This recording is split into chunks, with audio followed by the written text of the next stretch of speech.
with your mom, Gina, being a Clemson grad, was this a place you always wanted to come, or were there other places that you wanted to go? No, I mean, growing up, I was a Clemson fan. Like you mentioned, my mom went here and her sister as well. So grew up a Clemson fan. Then my dad went to Florida, so it's Clemson and Florida fan all my life. But this has always been where I wanted to come. At IMG, what kind of offers did you have? Like college offers Yeah. coming out. I had Clemson, Nebraska, and UCF. What came down to the final decision for you to pick Clemson? I'd say the only other school I was really considering was UCF. I liked it down there a lot, and it was close to home, obviously. But I mean, like I mentioned, my mom's sister, she lives up here in Simpsonville. So I mean, I knew I had family up here, and like I said, it's always been where I wanted to be. So You come out of high school, you're one of the highest ranked punters in the country, third or fourth, depending on the service. How hard has it been for you? It seemed like Will Spires was here for like a decade. To kind of just be patient and wait your turn. yeah, I think that was the best thing for me. You see a lot of kids come into college and they get big-eyed and all that, but I'm glad I had those 3 years behind Will because he showed me how to handle yourself on and off the field.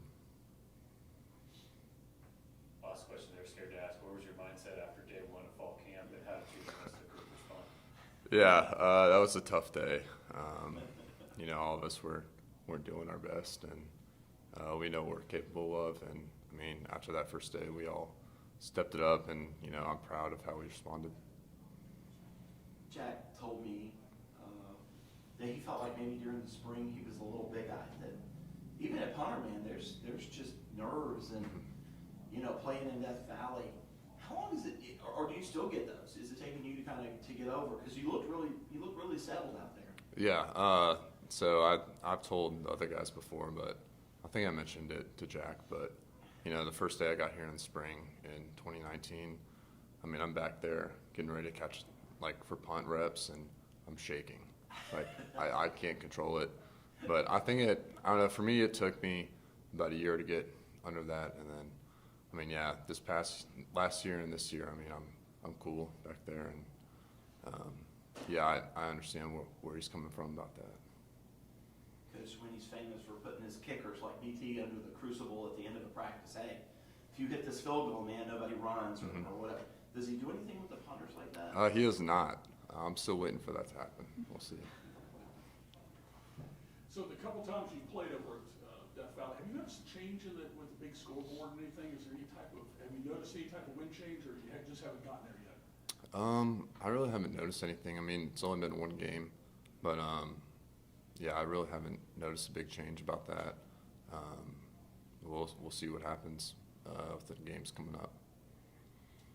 How important was just the camp competition kind of pushing you into this, starting role now as a punter? Yeah, I think it was crucial for me to put my best foot forward and really get this job.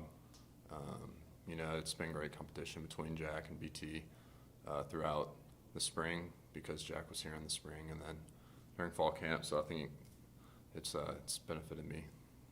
Is there any advantage to being a left-footed punter other than the ball comes off a little bit different than they're used to seeing it? Yeah, sometimes the returners might they're so used to catching right-footed punters if they have them there, and then obviously the quarterback, there's a right hand in the ball, spins the same way. So, it's something that they might not be used to. So it might catch them off guard. And, Coach Twinney was talking about how he was telling me this year he's expecting guys to drop it because they're not used to the left-footed spin. So we'll see what happens. Speaking of BT, how much have you kind of just leaned on him and his experience, and how crucial has that been just kind of for you and your development? Yeah, BT's a professional. I talk to him about anything that comes up because I know he knows what it's like, and he's gone through the struggles as well. And he's just a great guy to rely on. Any questions for Aidan from Zoom? We'll come back. Okay. Go ahead, John. I was going to ask you, in defending a left-footed punter also, or trying to get to block the kick, that throws the defense off the 10 also. You've noticed noticed that in high school, and have you noticed it here?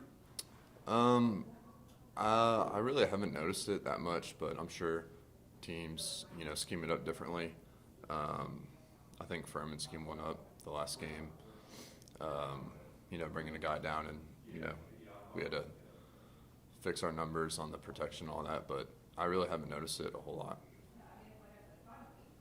Anybody else for Aidan? All right, thanks, Aidan. All right. Thank y'all.